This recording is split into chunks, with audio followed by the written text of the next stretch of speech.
Hi, and thanks for logging on to the Daily DVAR Halacha. And here's a brand new halacha for you, and it's for Friday, February 2nd, 17th day of SHVAT. Here we go.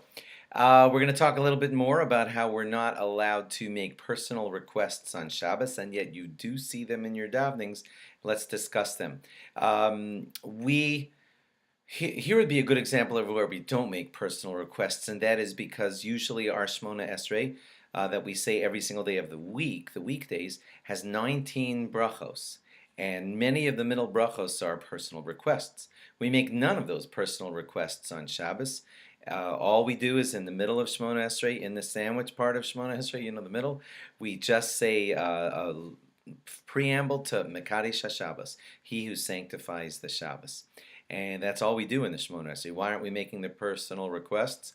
Because of what we said. It would bring pain to you on the day of Shabbos to be making all of your please forgive me, please heal my bubby. Those are the kinds of things that we don't want to bring painful things like that to our thinking on the great day of Shabbos. We of course have the first three brachas, which are praises to God, which you always have to be doing to humble yourself before God. We always have the last three, which are basically sort of like thanks to God, because you have to have that. That's never ever taken out, even on the great day of Shabbos. Next, there is this prayer called Ribon Kol Ha'olamim. You can find it in your Zmiros book, your song book on Shabbos. It's right after Shalom Aleichem, and it seems to have personal requests in it.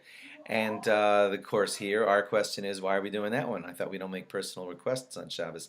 And the short answer to that is because they are, that paragraph focuses on our attaching to the spiritual sanctity of Shabbos, and that's something that we feel is positive. That's not going to bring you pain.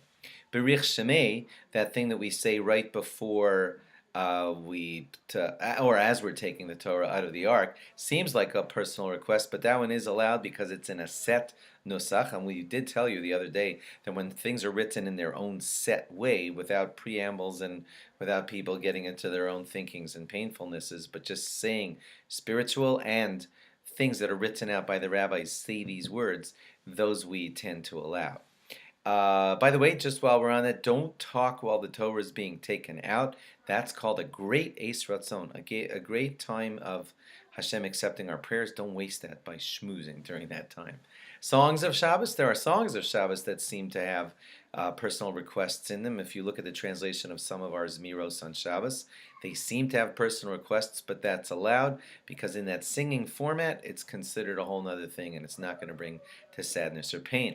Lastly, the harachamans that we say near the end of benching, they say harachaman hu, and you ask for things that God should help you with. Those are considered okay because, again, they're in the nusach, the set way the rabbis told you, recite this, and whenever it's in that format, we consider it okay to do that. Thanks for logging on. Do log on again. Have a great Shabbos, and log on again after Shabbos for more. Bye-bye.